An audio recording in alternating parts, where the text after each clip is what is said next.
Les classes sociales, les internets, c'est une folie!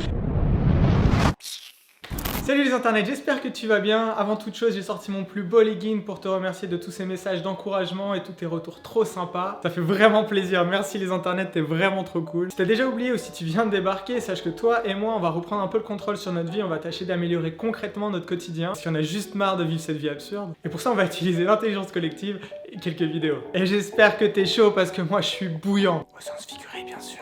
Bref, bienvenue dans Collectif. Aujourd'hui, on parle de notre place dans le monde et t'es dans l'épisode 1. Générique.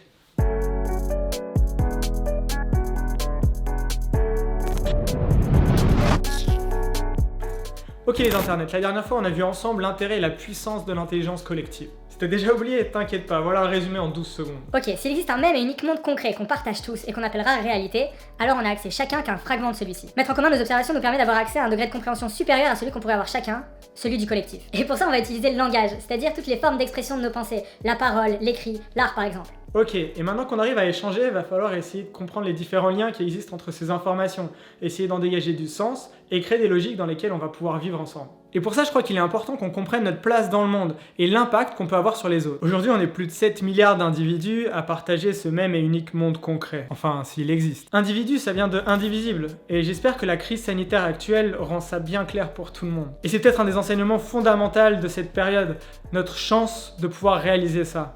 Même si évidemment je me réjouis absolument pas de cette crise, on est d'accord. Tu n'as jamais, tu n'es jamais et tu ne seras jamais seul dans ce monde. D'une manière ou d'une autre, il existera toujours une interférence de l'autre sur toi. Toi étant ton comportement, ton éducation, tes pensées, tes peurs, tes émotions, tes doutes.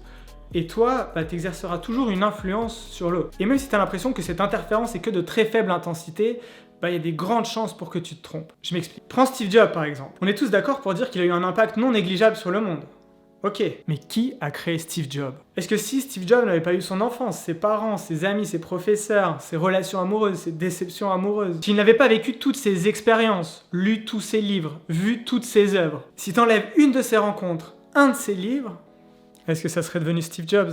Est-ce qu'un gars random lui a pas dit un jour quelque chose qui est resté dans un coin de sa tête et qui inconsciemment lui a permis d'avoir une de ses plus grandes idées? Et en vrai, je vais pas te mentir, j'en ai aucune idée.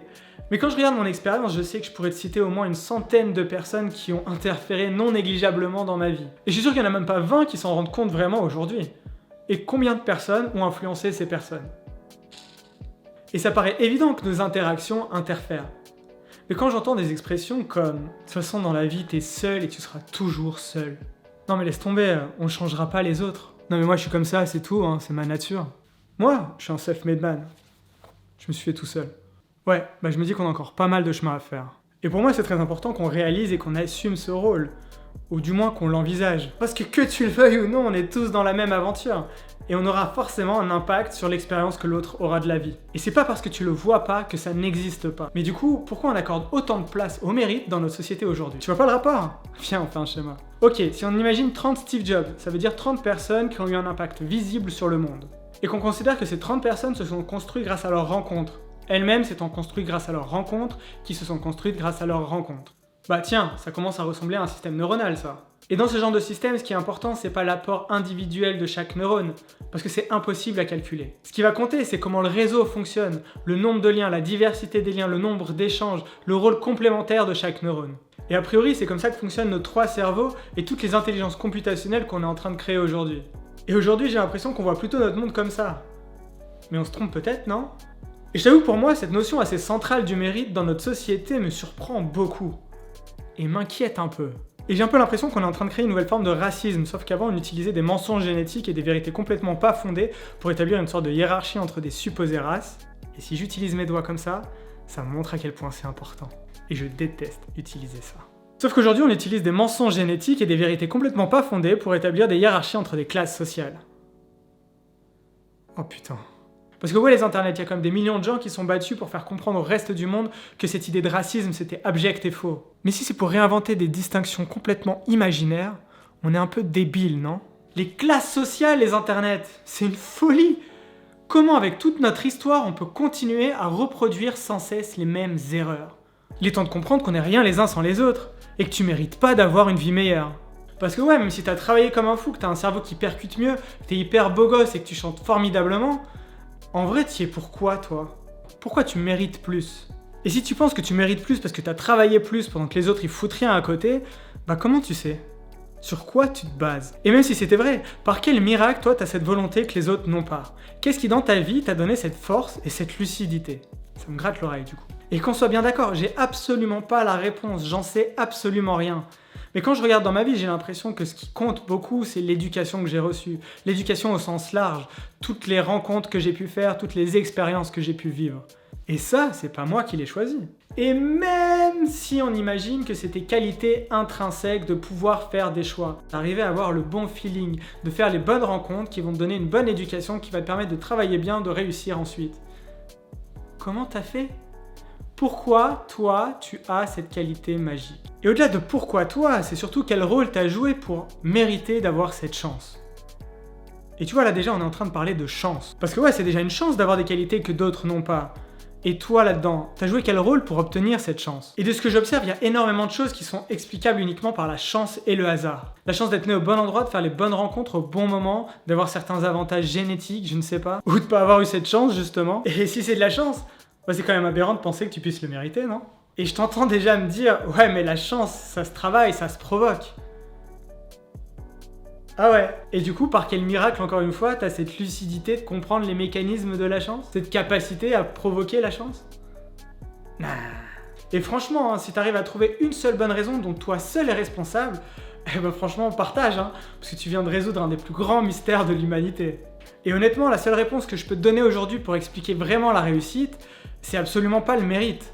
À la limite, le hasard et la chance, mais en vrai, j'en ai aucune idée. Et c'est peut-être dommage de baser toute notre société sur quelque chose qui est complètement absurde. Et c'est peut-être dommage de fonder notre société sur quelque chose qui n'existe pas. Et non, on sera jamais égaux. Il y en aura toujours qui seront plus beaux, plus grands, plus forts, plus drôles, plus charismatiques, plus sensibles. Et tant mieux, parce que notre force c'est d'être comme ça, c'est ça l'important. Et non, c'est pas qu'on soit tous pareils, ça serait débile, mais c'est la complémentarité qui donne notre intérêt. Et vu que dans la complémentarité c'est impossible de mesurer l'impact réel des uns sur les autres, eh ben il n'y a plus de mérite. Et pas de mérite, ça veut pas dire pas de rôle et pas de responsabilité différente. Mais simplement que rôle différent ne doit pas signifier qualité de vie différente, ni ressources différentes. Rôle différent, ça veut simplement dire avoir une chance et une expérience différentes. En fait, rôle différent, ça voudrait simplement devoir dire rôle différent. Et je vais te raconter une histoire que j'ai lue récemment dans un livre écrit par un guide forestier et qui raconte comment s'organise la nature. Il donne l'exemple de certaines espèces d'arbres qui s'organisent ainsi. Imagine une parcelle de terre. Dans cette terre, on a une richesse du sol qui peut fortement varier. Les arbres, grâce à leurs racines, s'organisent de manière à répartir les nutriments de façon à ce que tous les arbres aient la même chance de grandir et de se développer. En gros, ils réduisent le plus possible les inégalités de chance de départ pour que ça impacte le moins négativement possible le collectif. Parce qu'en étant complètement interdépendants les uns des autres, leur survie dépend de la bonne santé de chacun. Alors non, on n'est pas des arbres, et peut-être que ça s'applique pas pour nous, mais peut-être que oui, ou peut-être qu'en tout cas il y a des choses à en tirer. Et avec une bonne façon de le savoir, ça serait d'essayer. Et là tu me diras peut-être, ouais mais si on a tous les mêmes revenus, si jamais on gagne tous la même chose, il y en a plein qui auront envie de rien faire. Il y aura plus de chefs d'entreprise, il y aura plus de gens pour faire des tâches ingrates, il y aura plus de personnes pour ramasser les poubelles, il y en a plein qui auront envie de rien faire. Peut-être, ouais. Mais peut-être pas, parce que là tu viens d'utiliser une figure de style de logique qui est le si plus conditionnel implique, que j'appelle personnellement le coup du chat bleu. C'est une propriété assez méconnue de la logique et qui pourtant est très trompeuse. Et je suis sûr que pour beaucoup d'entre toi, les internets, ce chat bleu est induit souvent en erreur sans même que tu t'en aperçoives. Et c'est exactement ce qu'on verra la semaine prochaine. Et n'oublie pas que moi, sans toi, j'existe pas et qu'il n'y a qu'ensemble que ce monde, on va pouvoir le créer et l'expérimenter. Alors n'hésite pas à partager cette vidéo avec tous ceux qui voudraient améliorer leur quotidien et n'hésite pas à t'abonner, comme ça je sais au moins le nombre de gens qui sont vraiment motivés. Et n'oublie pas que le collectif, ça commence par toi.